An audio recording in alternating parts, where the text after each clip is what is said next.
자, 이제 세 번째 드디어 마지막 분자 간의 상호작용 세 번째 힘인 수소결합에 대해 살펴보겠습니다. 자, 수소결합이라고 앞에 힘들은 쌍극자 힘 또는 분산력, 힘력자인 분산력 이렇게 힘이라는 게 들어가 있어요. 근데 분자 간 상호작용 중에 수소결합이라는 명칭이 붙어버렸습니다. 그럼 이거는 실제적인 우리가 공유결합이나 이온결합이나 이런 결합을 얘기하는 걸까요? 그렇지 않습니다. 자, 여기서 수소결합은 분명히 분자 간의 상호작용입니다. 분자 간의 상호작용. 똑같은 수소힘 이렇게 해야 좀 더 정확할 것 같지만 이 쌍극자 힘이나 분산력보다 분자 간의 상호작용 중에 수소결합이 훨씬 더 크기 때문에 이거는 어디까지나 별칭 같은 겁니다. 그래서 좀 더 센 얘네들보다 좀 더 센 분자 간의 상호작용이라고 해서 수소결합 이렇게 이름 붙여준 것이죠. 실제적인 결합은 아닙니다. 자, 그러면 수소결합과 쌍극자 힘, 분산력 비교해보면요. 수소결합은 몰당 15에서 40 정도의 힘이라고 한다면 분산력은 0.5에서 10 정도, 범위가 좀 높죠. 반면에 쌍극자에서는 1에서 3 정도의 세기를 갖는다고 우리가 비교해 볼 수 있습니다. 그렇기 때문에 수소결합이 이 둘에 비해서 상대적으로 훨씬 더 센 것을 볼 수 있죠. 자, 반면 분산력과 쌍극자의 힘을 비교해 보면 쌍극자 힘이 항상 분산력보다 큰 것은 아닙니다. 분산력이 여기에서처럼 범위가 10까지 되기 때문에 분산력이 더 커지는 경우도 많이 있습니다. 그 예를 뒤에서 한번 살펴보도록 하겠습니다. 자, 그러면 수소결합의 정의부터 한번 살펴볼까요? 수소결합이라는 건 바로 뭐냐면 분자의 FON 이와 같이 전기음 송도가 큰 원자가 수소와 결합하고 있을 때 이거는 공유결합을 얘기합니다. 수소결합을 하고 있을 때 다른 이와 같은 FON의 비공유 전자쌍과 이 다른 분자의 수소 간의 정전기적인 인력, 즉 분자 간의 상호작용, 이것을 바로 수소결합이라고 하는 것입니다.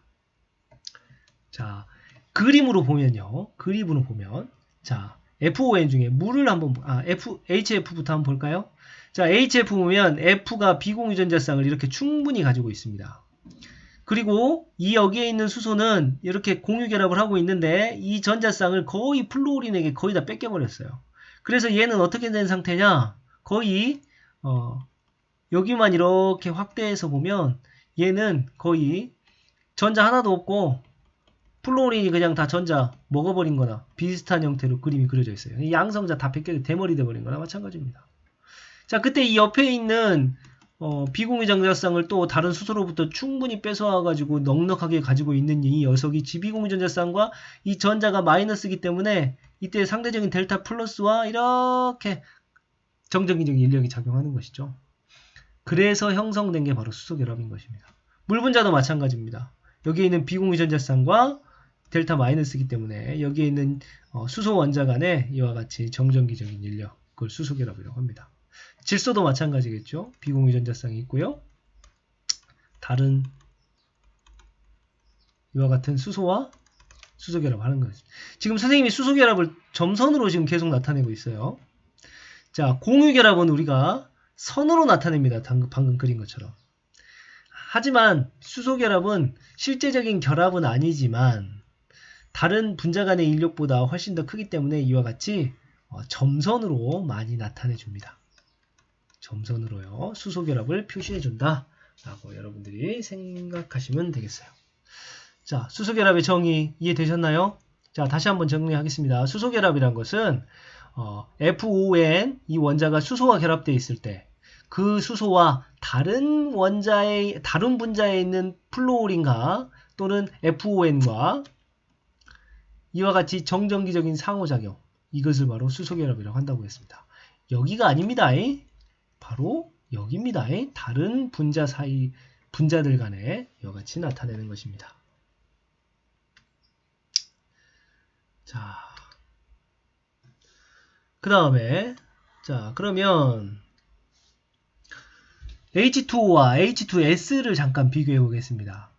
자, 물은 아까 FON에 들어가기 때문에 전기음 성도가 크기 때문에 수소결합을 하고 H2S는 똑같은 족이기 때문에 비공유전자쌍을 이와 같이 두 개 똑같이 가지고 있지만 얘와 얘의 끓는 점을 비교해보면 녹는 점을 비교해보면 분자량도 얘가 훨씬 큼에도 불구하고 이와 같이 끓는 점이 높게 나타나는 것입니다. 차이가 엄청 많이 나요. 그 이유는 바로 얘는 수소결합을 하는데 반해 얘는 수소결합을 못한다 이거죠. 자, 그 다음에 수소결합의 세기. 자, 수소결합을 하는 다음과 같은 세 개의 물질을 비교해 봅니다. 자, 그랬을 때 분자량은 뭐 크게 저기 안 하고요. 끓는 점을 보니까 다음과 같이 차이가 보이는 걸 볼 수 있습니다. 자, 근데 얘가 17족, 얘가 16족, 얘가 15족이기 때문에 이쪽 얘가 30, 마이너스 33이고 얘가 100이면 얘는 100보다 더 커야 될 것 같은 느낌이 드는데 그렇지 않다는 것이죠. 물이 끓는 점이 제일 높습니다. 그 말은 물이 분자 간의 힘이 가장 크게 작용한다는 것입니다. 자, 이거 어떤 말일까요? 자, 이것은 이렇게 볼 수 있습니다. 자, HF나 NH3 같은 경우는 자, 비공유전자쌍 HF 같은 경우는 비공유전자쌍 3개, 수소가 하나 있고요. 얘는 비공유전자쌍 하나당 수소가 3개 있습니다. 결과적으로 얘네들이 전체적으로 여기에도 뭐 수소 결합을 할 수가 있겠죠. 여기도 할 수 있겠고 여기도 할 수 있겠죠. 한 분자가 3개 할 것 같지만 물질 전체적으로 봤을 때 평균적으로 분자 하나당 한 개의 수소 결합만 할 수 있는 것입니다. 그러겠죠? 반면에 물 분자 같은 경우 수소의 개수와 비공유 전자쌍의 개수가 같아요. 자, 그렇게 된다면 이 친구들은 평균적으로 분자 하나당 수소 결합을 2개씩 할 수 있는 것입니다. 즉, 수소 결합을 할 수 있는 개수가 더 많아지게 되고 그렇기 때문에 물 분자가 효과적으로 수소 결합을 더 많이 하기 때문에 이와 같이 끓는 점이나 녹는 점이 높다라고 얘기할 수 있는 것입니다. 자, 그 다음에 수소결합하는 물질들 중에 그 얘들이 어떤 것들이 있는지 한번 하나씩 살펴볼 텐데요. 수소결합을 하는 물질 중에 이합체를 형성하는 게 있습니다. 이합체라는 것은 물질이 두 개가 한 덩어리처럼 돌아다니는 것을 얘기합니다. 대표적인 게 아세트산이 있는데요. 아세트산의 분자 구조가 다음과 같죠. 메틸기가 하나 있고 여기에 산소가 이중결합, 하이드록시기가 하나가 이렇게 있고요. 그래서 다음과 같이 여기에 비공유전자쌍이 이렇게 있고요. 여기도 이렇게 비공유전자쌍이 있는데 이 비공유전자쌍과 이 수소 간의 수소결합, 이 수소와 이 산소 간의 수소결합, 그래서 두 개의 수소결합을 형성하면서 얘가 마치 한 덩어리처럼 돌아다니는 겁니다. 이러한 것을 우리가 이합체라고 하는 것입니다. 자, 두 번째는 바로 우리가 생물체 내에서 볼 수 있는 DNA나 단백질의 예가 되겠죠.